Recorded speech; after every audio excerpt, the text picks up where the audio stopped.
s'agit d'une enquête en fait que Carrefouref mène depuis, 2008. C'est une commande, de la Drages, ex-DRGSSC des Pays de la Loire. On a une petite nouveauté cette année par rapport, aux anciennes enquêtes. Cette année, l'enquête porte sur l'ensemble des diplômes de la jeunesse et du sport et pas uniquement sur le BPJEPS auquel on s'intéressait uniquement auparavant. Donc on a une enquête un peu plus large cette année. On a interrogé l'ensemble des diplômés qui ont été diplômés entre mars 2020 et mars 2021 et en fait, ils ont été interrogés en début d'année. Nous avons eu 858 répondants à cette enquête, soit un taux de réponse de 68 ce qui est un très bon taux de réponse cette année. Les points qu'on va aborder durant ce webinaire, ça va être quel est le profil des diplômés, quelles sont leurs insertions sur le marché du travail, quelles sont leurs conditions d'emploi et enfin, qu'est-ce qu'on doit retenir des principaux enseignements de cette étude, pour cette année 2022.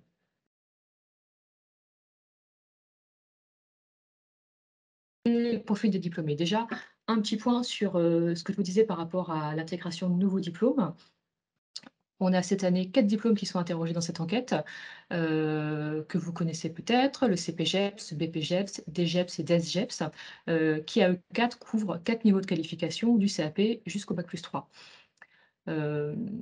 Ce qu'il faut retenir peut-être juste rapidement, c'est que le BPJEPS, dirige plutôt vers des métiers d'animation socioculturelle et d'éducateur sportif. Le DGEPS mène plutôt sur des fonctions de coordination et le DESJEPS plutôt sur des fonctions, de direction, de structure. Pour tous ces diplômes, il y a, une caractéristique commune, c'est qu'on peut les découper en fait en 2 grandes spécialités. La spécialité animation socioculturelle et la spécialité, plutôt des métiers du sport.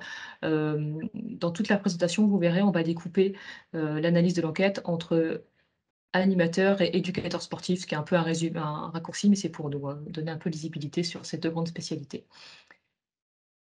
Et ce qu'on peut dire d'ores et déjà sur, c'est la question des spécialités, c'est qu'on a 61 des diplômés qui se forment au métier du sport. Donc c'est un chiffre assez important, c'est les métiers du sport qui dominent, dans les diplômes du sport et de l'animation.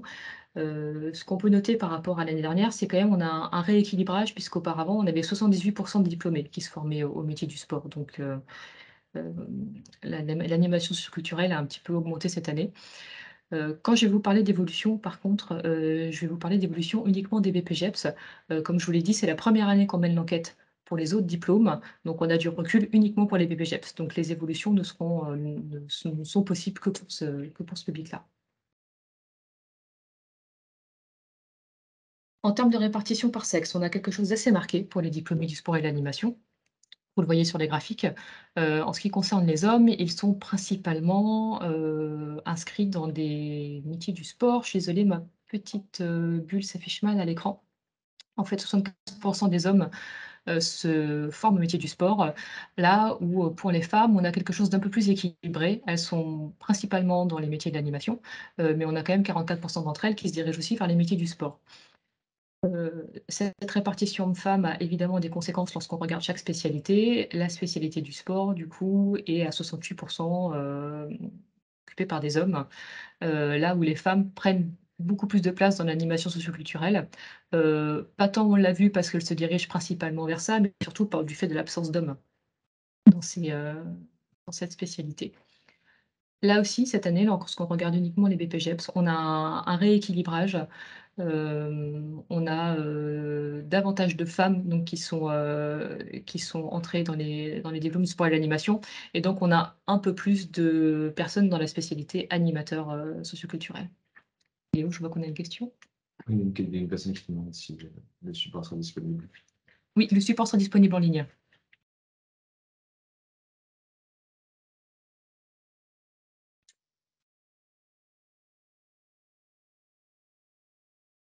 Oui. Ce qui est intéressant, c'est d'observer, de croiser certains indicateurs, et de s'apercevoir qu'on a 2 profils, en fait, au sein des diplômés du sport et de l'animation. On a des éducateurs sportifs, alors les personnes qui se forment au métier du sport, qui sont assez jeunes, on a 25 ans de moyenne d'âge, en fait, pour ces personnes. Ils ont un niveau d'études qui est à 91 d'entre eux, en fait, ont déjà un niveau bac et on a une forte proportion de ces personnes, qui se dirigent vers les métiers du sport, qui étaient, auparavant en études ou en formation. Là aussi, je m'excuse, les petites légendes sont pas toujours, s'affichent pas toujours très bien.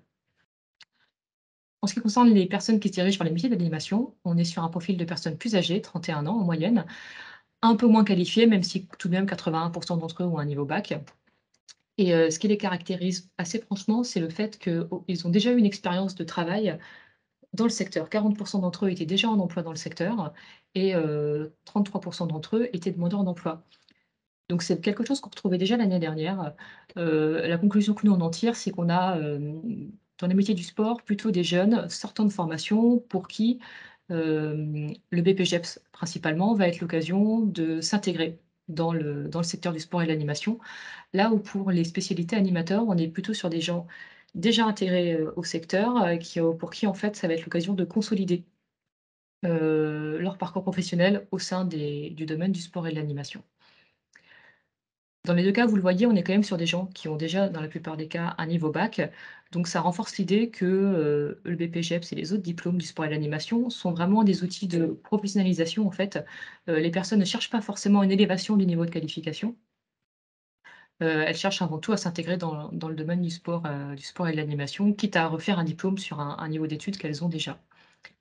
Ce que je vous dis là est juste un tout petit peu moins vrai pour les niveaux d'études supérieures, pour les alors je cherche mes notes. Pour le DGEPS, on a 50 des personnes qui ont déjà un bac+2, donc là, c'est moitié-moitié. Et par contre, pour les DSGEP, on a seulement 27 des personnes qui avaient déjà un bac+3, donc ces 2 diplômes-là du supérieur jouent davantage un rôle de progression dans le niveau de qualification.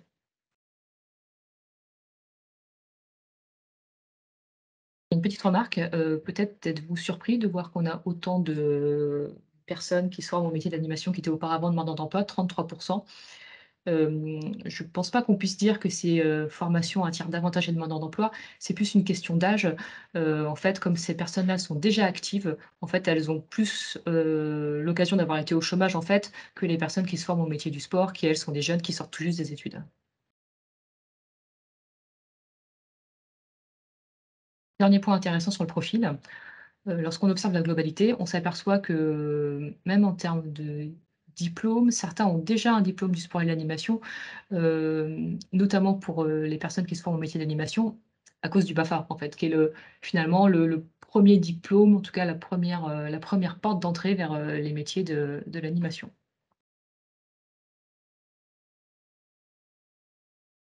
Comment s'insèrent ces diplômés sur le marché du travail? Ils s'insèrent bien. Cette année, on a des très bons résultats sur l'enquête.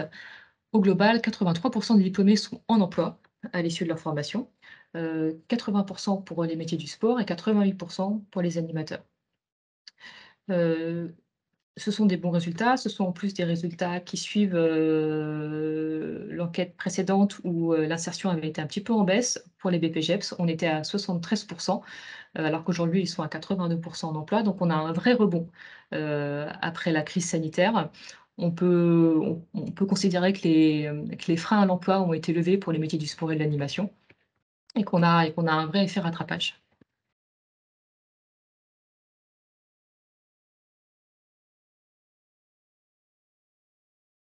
Ce qu'on peut observer aussi par rapport, aussi là, à ces nouveaux diplômes qu'on n'interrogeait pas auparavant, les DGEPS et les DSGEP notamment, c'est qu'on a le même phénomène que ce qu'on a sur d'autres études. Plus le niveau de qualification est élevé, mieux on s'insère sur le marché du travail, puisque les DGEPS s'insèrent à 87 et les DSGEPS à 92.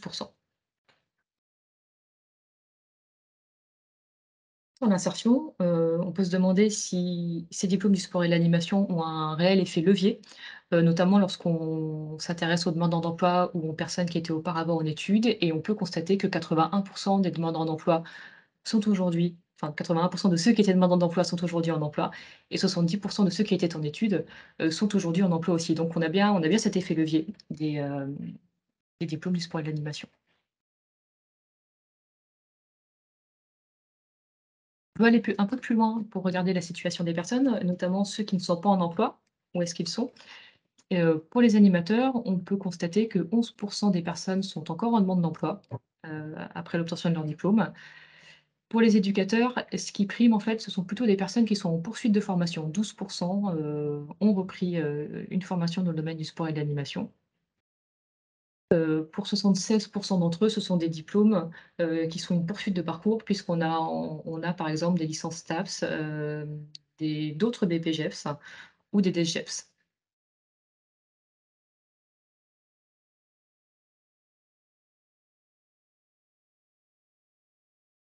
Ce qu'on peut dire, à ce niveau-là, notamment sur le suivi de formation, l'année dernière, on avait constaté que beaucoup plus de personnes avaient poursuivi leur cursus, en continuant les études. On l'avait interprété comme le fait que, face aux difficultés d'insertion, un certain nombre de jeunes avaient décidé de rempiler pour une année, en fait, pour, reporter leur entrée sur le marché du travail. Au vu des bons taux d'insertion qu'on a constatés juste avant, on peut dire que ça a été une stratégie payante et que ça leur a permis de trouver des conditions plus favorables en poursuivant avec une année d'études supplémentaires.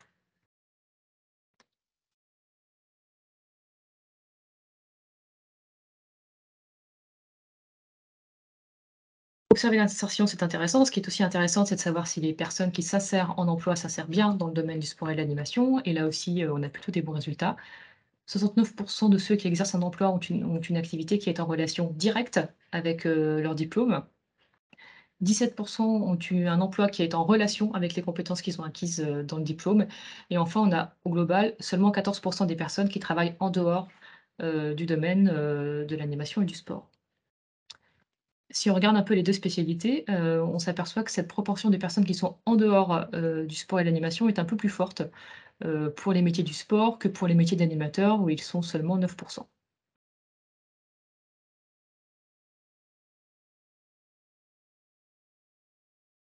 Là-dessus, on n'observe pas de différence significative entre les diplômes.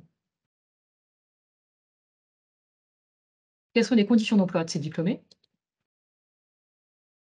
Première chose qu'on peut retenir, c'est que le salariat reste la norme, on a 77 des diplômés qui sont uniquement salariés. À côté de ça, on a là aussi, j'ai un petit problème d'affichage, 18 qui ont une activité indépendante et le chiffre ne paraît pas, donc je suis un peu embêtée pour vous commenter, je ne l'ai plus de tête. À peu près la même proportion de personnes, un petit peu moins, qui ont une activité qui cumule activité salariée et activité indépendante. Ah, 12, voilà, j'ai retrouvé.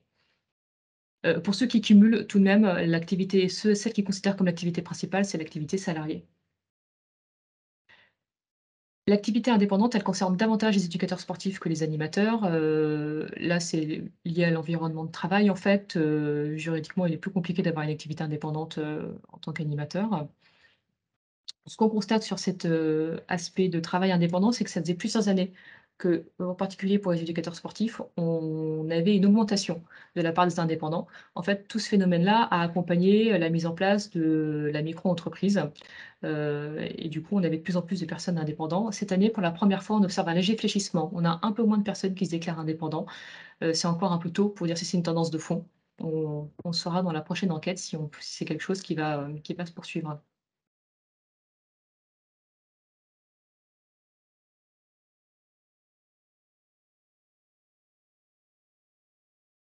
Alors, les types de contrats qu'on peut rencontrer pour, les diplômés du sport et de l'animation, ce sont avant tout des CDI. 67 d'entre eux travaillent avec un contrat à durée indéterminée. C'est plus le cas pour les animateurs, 70 que pour les éducateurs sportifs. Quelque chose d'assez marquant quand même pour les diplômés du sport et de l'animation, c'est le travail à temps partiel. Ils sont 30. Il faut savoir que l'INSEE estime que pour les actifs en France, aujourd'hui, on est plutôt autour des 18. Donc c'est nettement plus marqué dans les métiers du sport et de l'animation. C'est plus marqué pour, les éducateurs sportifs que pour les animateurs.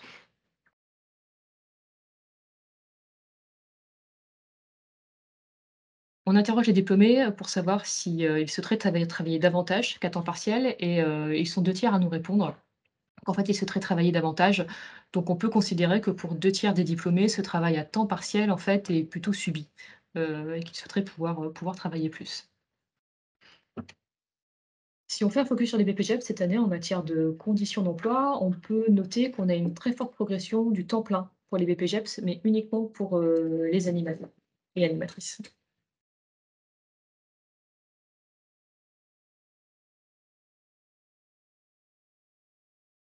Un petit focus sur les employeurs des diplômés du sport et de l'animation. On a tout type d'employeurs, mais on a quand même une forte prédominance des associations puisque, 42 des diplômés sont employés par des associations. Il faut savoir que pour les spécialités de l'animation, en fait, ils sont à 50 employés par une association et à 32 par une collectivité territoriale. Alors que pour les, métiers du sport, c'est un petit peu différent. Le premier employeur sont les employeurs privés avec 39 d'entre eux. Ce qu'on note aussi en termes d'évolution, et c'est déjà quelque chose qu'on avait constaté l'année dernière, c'est que pour, les éducateurs sportifs en particulier, les employeurs privés sont en retrait. L'année dernière, on l'a interprété comme une conséquence de la crise sanitaire, les employeurs privés, ont moins embauché. Cette année, la conjoncture économique est quand même meilleure, l'activité a rebondi et pour autant, on a encore, toujours ces employeurs privés qui sont en retrait. Donc là, c'est, pour cette année, on a un peu moins d'interprétations à proposer. Peut-être que vous, vous aurez des pistes d'explication sur ce retrait des employeurs privés, d'autant plus qu'on a aussi regardé les chiffres en matière de, défaillances d'entreprise et qu'on ne constate pas, nous, des défaillances importantes, par exemple des, salles de sport qui sont un des employeurs des éducateurs sportifs.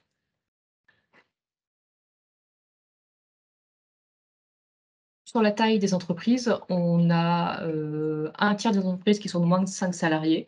C'est donc plutôt des petites structures qui emploient les diplômés du sport et de l'animation.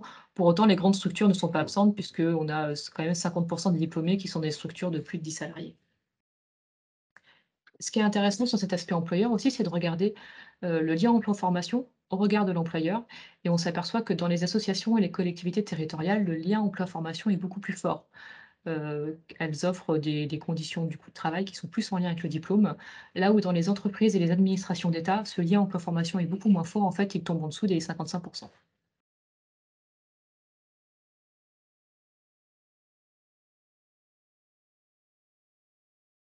Une caractéristique aussi forte des diplômés des sports et de l'animation, c'est la notion de double activité, en fait. On les interroge quant à savoir si en plus de leur emploi, principal, ils ont un emploi secondaire et en fait, ils sont un quart à avoir une activité, secondaire à côté de leur, emploi principal. Ce phénomène touche davantage les éducateurs sportifs que les animateurs. Et si on essaye de croiser un petit peu les données pour comprendre, ce qui peut, engendrer ce phénomène, on s'aperçoit que c'est assez logiquement les personnes, en fait, qui sont en contrat à temps partiel, qui ont davantage recours à une activité secondaire. Elles sont 46. Là où on le voit, les contrats à temps plein, ils sont seulement 13 à avoir accès à une activité secondaire. Pour autant, lorsqu'on interroge les diplômés sur, le lien entre l'emploi et la formation par rapport à l'activité secondaire, elle est, quand même fortement en lien. Dans 83 des cas, en fait, l'activité secondaire, est en lien direct ou en relation avec le diplôme, ce qui nous permet d'évacuer l'hypothèse d'emploi qui serait purement alimentaire. En fait, on a des diplômés qui cherchent à compenser, le faible temps de travail de certains de leurs contrats avec un second contrat, mais qui reste bien dans le domaine du sport et de l'animation.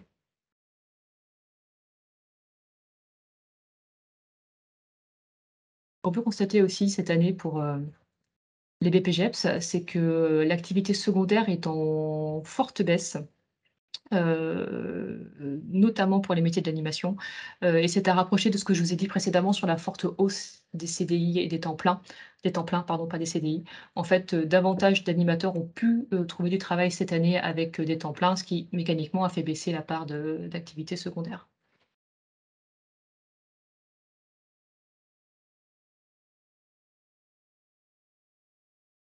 Qu'est-ce qu'on peut retenir au final et quels sont les points forts qu'on retient, au travers de cette étude? La première chose, c'est qu'on a une satisfaction vis-à-vis, de la situation professionnelle qui reste très forte cette année. 87. C'est assez proche des résultats qu'on avait l'année dernière.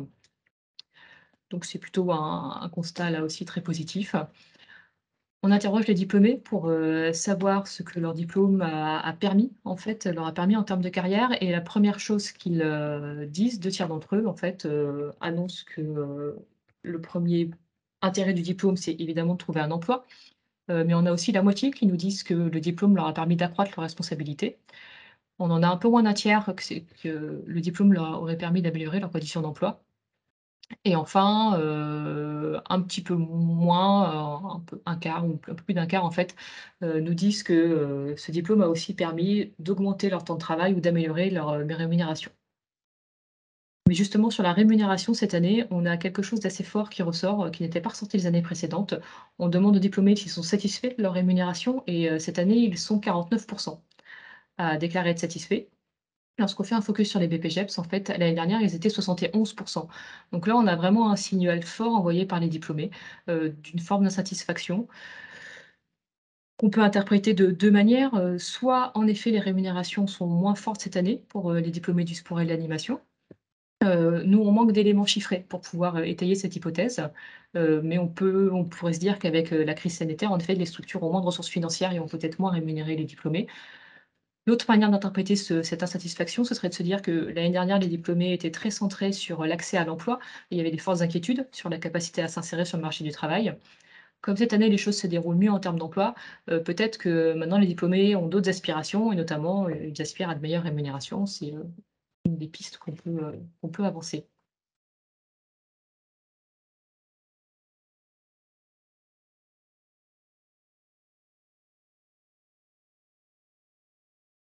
L'autre point fort de cette étude, par rapport à l'année dernière, c'est qu'on constate une inversion de tendance, en fait, entre, l'insertion des diplômés du sport et ceux de l'animation. Je vous le disais, l'enquête a lieu depuis plusieurs années et jusqu'en 2019, chaque année, les diplômés du sport s'inséraient mieux que les diplômés de l'animation. Pour la seconde année consécutive, c'est l'inverse, les diplômés de l'animation s'insèrent mieux que les diplômés du sport. Alors on pourrait se dire que cette année, les métiers de l'animation ont fait un grand bond peut-être dans l'insertion. Alors oui, mais ceux du sport aussi. Lorsqu'on regarde les chiffres en fait et l'évolution du taux d'emploi, les diplômés du sport en fait ont eu plus 9 points en termes d'insertion, mais les diplômés de l'animation ont également eu plus 8 points. Donc en fait, le rebond de l'activité et le rebond de l'insertion a bénéficié aux 2 spécialités. Le souci pour les métiers du sport, en fait, c'est qu'ils ne sont pas encore parvenus à rattraper le décalage qu'il y a eu pendant la crise sanitaire et ils n'ont pas retrouvé les niveaux d'insertion qu'ils avaient auparavant.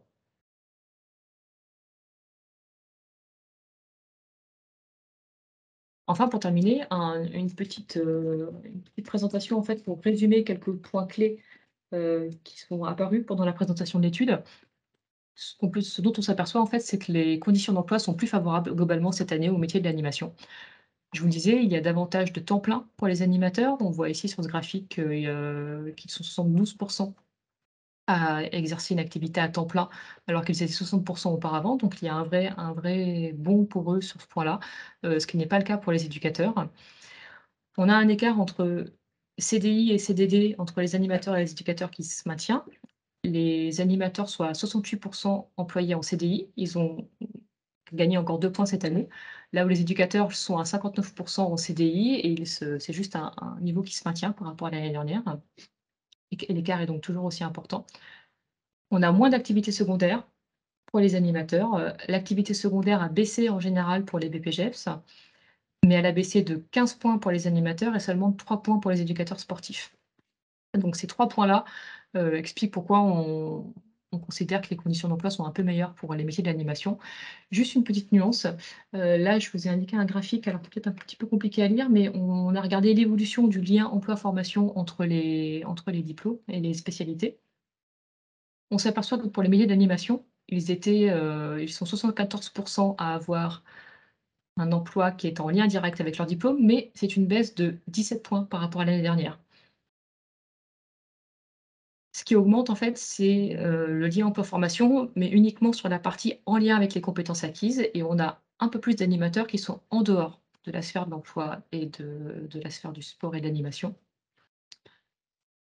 Ce qu'on peut se demander, si c'est la hausse d'insertion qu'on a constatée pour les métiers de l'animation, en fait, ne se ferait pas un petit peu au détriment, du lien emploi-formation qui est un petit peu moins fort. En fait, ils sont davantage en emploi, mais l'emploi est un tout petit peu moins en relation, directe avec, le diplôme, ce qui était, contrairement à la situation précédente.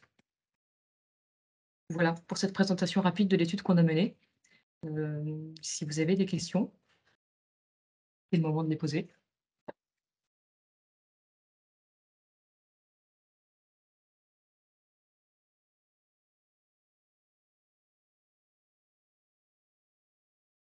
Merci.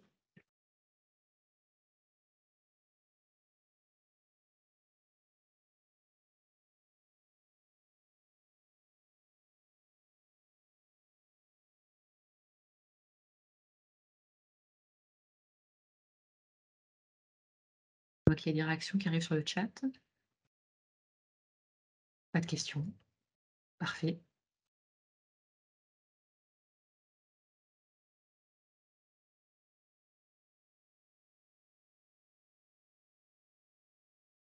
Cette étude est déjà disponible, en fait, sur notre site internet. Vous avez le rapport complet d'études qui est disponible et vous avez une infographie aussi de synthèse et puis on va rajouter le lien vers cette présentation, si jamais vous souhaitez, réutiliser cette étude. Oui, on réalise, des études sur, d'autres secteurs, notamment sur le sanitaire et social, par exemple. On a une enquête assez similaire.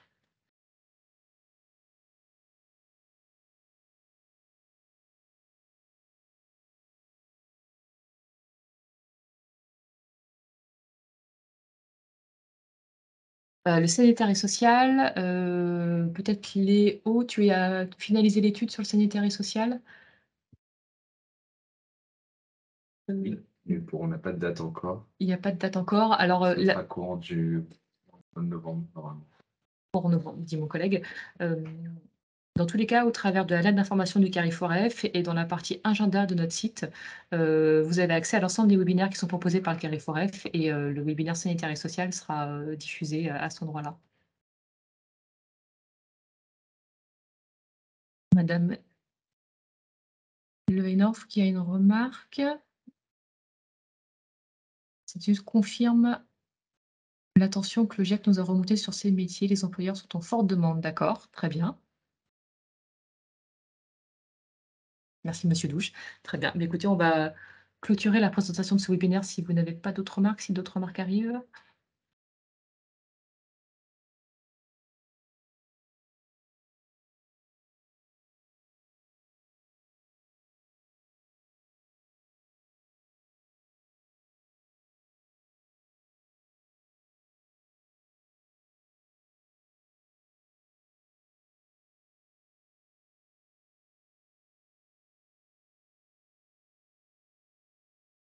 Donc c'est tout? Bon, très bien. Eh bien, merci à vous de votre attention. Ah, si, une question. Pourquoi pas d'infos sur les diplômés du CPGEPS? Alors, je le disais en début de présentation, en fait, c'est la première année qu'on interroge, les CPGEPS. C'est un petit volume, donc on n'a pas d'évolution. On manque un peu de billes pour analyser, ce qui se passe sur les CPGEPS et en plus, comme c'est un tout petit volume, c'est un peu plus délicat d'un point de vue statistique de les afficher. Mais après, si vous êtes en demande d'informations plus précises sur les CPGEPS, par contre, vous pouvez vous retourner vers nous pour qu'on puisse vous extraire éventuellement quelques données, si c'est un besoin de votre côté.